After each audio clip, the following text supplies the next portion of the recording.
ఎంతసేపు ఉన్నా ఎవరి స్వార్థానికి వారు మాట్లాడుతాను, ఎవరు ఎంతసేపు ఉన్నా అధికారం ఎక్కిన తర్వాత బీసీ సమాజాన్ని తన కులాన్ని మర్చిపోతున్నటువంటి వ్యక్తులు ఇలా మనం చూస్తా ఉన్నాం. అన్ని పార్టీల్లో కూడా అన్ని బీసీ వర్గాల్లో కూడా అదే జరుగుతూ ఉంది. ఎప్పుడైతే వారు ఎమ్మెల్యే కానీ ధర్మపురం గ్రామంలో చాకరేళ్ళమ్మ 39వ వర్ధంతి సందర్భంగా ఏర్పాటు చేసినటువంటి సమావేశానికి రావడం జరిగింది. నడిపటి శ్రీనివాస జాతీయ కర్నూలు రజక సంఘానికి మా జిల్లా అధ్యక్షుడు రాజు గారు, అదేవిధంగా పడకసేన సేవా సమితి రాష్ట్ర అధ్యక్షుడు కృష్ణ గారు, అదేవిధంగా మా బహుజన కులాల నాయకులు అనేక మంది ఇక్కడ పాల్గొనడం జరిగింది. అదే కాకుండా మా కేతు శివన్న గారు, పల్లి యాదయ్య గారు, పేరు నమస్కారాలు. గతంలో ఈ తెలంగాణలో ఉన్నటువంటి వరంగల్ జిల్లాలో ఉన్నటువంటి చాకరేళ్ళమ్మ గారు వారు స్ఫూర్తి ప్రదాతగా తెలంగాణ బడుగు బలహీన వర్గాలకు ఆదర్శంగా ఉన్నటువంటి మహనీయుల్లో వారొకరు. అటువంటి మహనీయురాల చరిత్రను ఇలా ప్రభుత్వం గుర్తించి ఐలమ్మ గారి వర్ధంతి జయంతిని ప్రభుత్వం నిర్వహిస్తూ ఉంది. అందుకు ప్రభుత్వాన్ని ధన్యవాదాలు చెప్తా ఉన్నాం. కానీ దాంతో సమస్య తీరలేదు. మా జాతులు అట్లాంటి వర్గం జాతులు, సమాజంలో విచ్ఛిన్నమైనటువంటి జాతులు ఇప్పటికీ సేవ చేస్తూ సేవా కులాలుగా వెళ్ళినటువంటి మా జాతిని ప్రభుత్వం గుర్తించకుండా కాలయాపన చేస్తుంటున్నారా? దానికి వ్యతిరేకంగా మేము ఇప్పటికి కూడా పోరాటం చేస్తూనే ఉన్నాం. మాకు కావాల్సింది మా హక్కులు. ఐలమ్మ రోజు పిడికిలు బిగించి ఉద్యమం చేసింది. దేనికోసం చేసింది?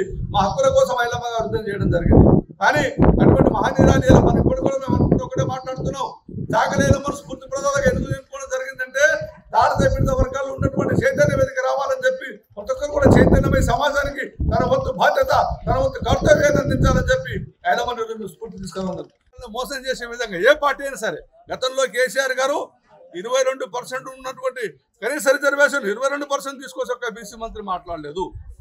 ఇప్పుడు రేవంత్ రెడ్డి గారు బీసీ డిక్లరేషన్ పేరు మీద ఈ బీసీ కులాలన్నీ కూడా మళ్ళొక్క సాతాడే తీసుకొచ్చే ప్రయత్నం చేసి రాష్ట్రంలో అందరం ఎక్కినటువంటి మహనీయుడు మళ్ళీ రోజు ఒక మాట చెప్తా ఉన్నాడు.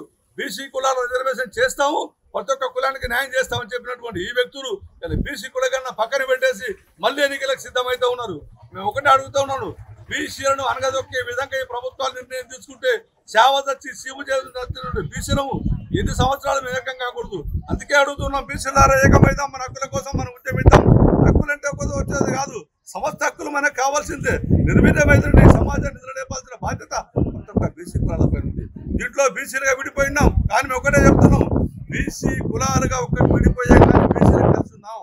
దీన్ని సంకేతం పంపడానికే గతంలో కొన్ని ప్రయోగాలు చేశాం. మా ఓటు మేమే వేసుకుంటామయ్యా, మా ఓటు మా వాడికి వేసుకుంటామని చెప్పి గట్టి నినాదం బయటకు తీసుకురావడం జరిగింది. దానికి ప్రత్యేకంగా చాలా ప్రాంతాల్లో ఉన్న బీసీ నాయకులు ముందుకు రావడం జరుగుతూ ఉంది. అంతేకాదు ఐలమ్మ గారు స్ఫూర్తిని ఇలా ప్రభుత్వాలు మేము ఏమంటున్నామంటే ఐలమ్మని మహనీయురాల్ని ప్రభుత్వం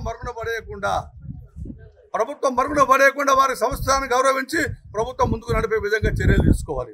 అదేవిధంగా బీసీలకు ఉన్నటువంటి రజకులకు ఉన్నటువంటి సంక్షేమాలు ఏతున్నాయో అరకొరకు నిధులు ఇచ్చి మాకు అసలు బాగుపడతామంటే ఎట్లా మేము దీన్ని అసలు ప్రభుత్వాన్ని ఏ రకంగా మేము అర్థం చేసుకోవాలని చెప్పి మనం చేస్తూ ఉన్నాం. ఎందుకంటే కేవలము 150 కోట్లు మాకు ఇచ్చిండ్రు, అందుకెళ్ళి సుమారు 100 కోట్లు ఉన్నటువంటి వాళ్ళే ఖర్చు చేసుకొని 30 కోట్ల రూపాయలు ఇచ్చేసి తెలంగాణ ఉన్నటువంటి సుమారు 10-15 లక్షల మందికి మేము ఇస్తామని చెప్తే ఎంతవరకు సమస్య న్యాయమని అడుగుతున్నాం. అదే కాకు ఈ ప్రభుత్వాలు ఏవైతే దమనకాండతో బీసీలను అనగదొక్కే విధంగా ప్రయత్నం చేస్తూ ఉన్నాయో అదేవిధంగా చేతి వృత్తి కులాలన్నీ కూడా ఇలా సర్వనాశనం అవుతూ ఉన్నాయి. ప్రభుత్వం తీసుకున్న సంక్షేమ పథకాలు అందకుండా కేవలం చేతి వృత్తులను ప్రోత్సహించకుండా ఇష్టారీతిలో వ్యవహరిస్తున్నటువంటి విధానాన్ని స్పష్టంగా గమనిస్తూ ఉన్నాం. కాబట్టి బీసీలారా ఏకమైదాం, బీసీల భద్రతల కోసం మనం పనిచేస్తామని ఘంటాపథంగా మాట్లాడుతున్నటువంటి విషయాన్ని గమనించాం.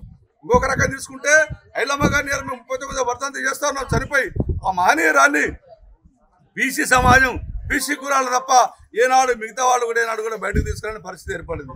2010 ఐలమ్మ వర్ధంతి జయంతి కార్యక్రమాలు మొదలుపెట్టాం. అప్పటి నుంచి సుమారుగా యావత్తు ఆంధ్ర తెలంగాణ మొత్తం కలిసి 200 పైచలకు విగ్రహాలు ఐలమ్మ ఏర్పాటు చేయడం జరిగింది. ఐలమ్మ స్ఫూర్తిని ప్రజలను నింపుతూ ఉన్నాం. ఐలమ్మ ఉండేటువంటి ఉద్యమ పోరాటాన్ని అందరికీ నేర్పుతా ఉన్నాం.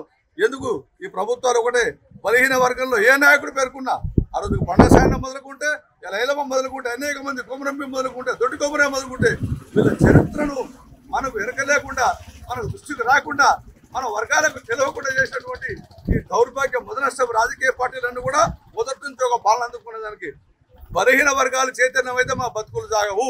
బలహీన వర్గాలు కనుక ఉద్యమిస్తే మా బతుకులు ఉండవు, మా పీఠాలు కదులుతాయి, మాకు ఎమ్మెల్యే టికెట్ రావని చెప్పి బలహీన వర్గాల మహనీయుల నాయకుడు, అన్ని కులాల నాయకులు కూడా మహనీయులు ఉన్నారు. వాళ్ళు ఎప్పుడు కూడా బయట తీసుకు కేవలం ప్రజా సంఘాలుగా, ప్రజా ఉద్యమాలుగా, కుల ఉద్యమాలుగా మేము బయటకు వచ్చిన తర్వాతనే మా మహనీయులు మేమే పోగొడుతున్నాం.